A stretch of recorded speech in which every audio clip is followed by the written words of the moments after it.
Señora Astrid Müller di Ahata Tapapia tocante a importancia para cuidar nos naturaleza, en especialmente nos Santo Blanco Rondi Aruba. Nós temos reunião com todos os stakeholders em diferentes car rentals e também com diferentes outros stakeholders, como police, ATA e Ahata. E como é chairman de Ahata so Environmental Committee de basta ano passado, nós estamos aqui também para dar parte de conscientização de nossa comunidade e também nos stakeholders tocante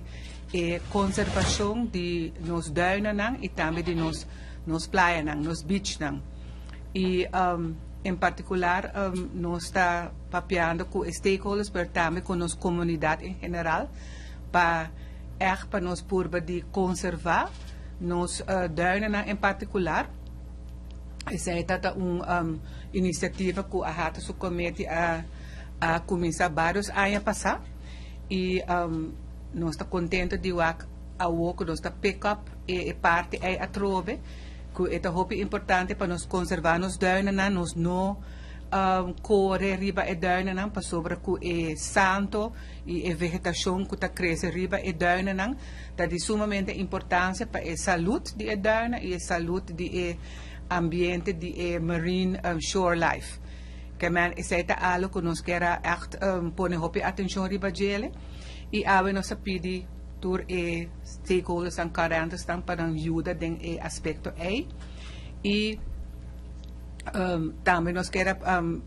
informar que a experiência tá algo hopi great para turista e também para local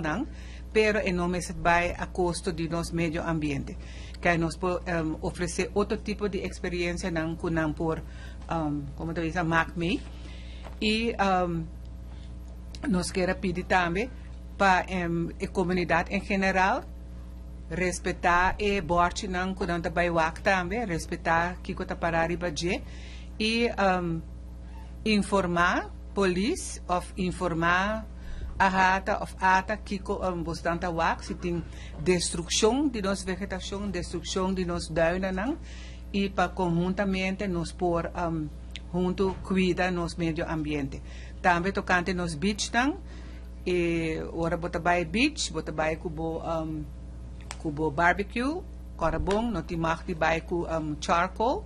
da gas e também se botin hopi sociedade, make sure que bota by kubo saco de sushi, yenanang, hibanang bokas back, vooral se e trash container nanta yeng que men purba de aportar mais tanto possível e respeitar nosso meio ambiente. É win-win situation para nós e para nos turistas, todos stakeholders,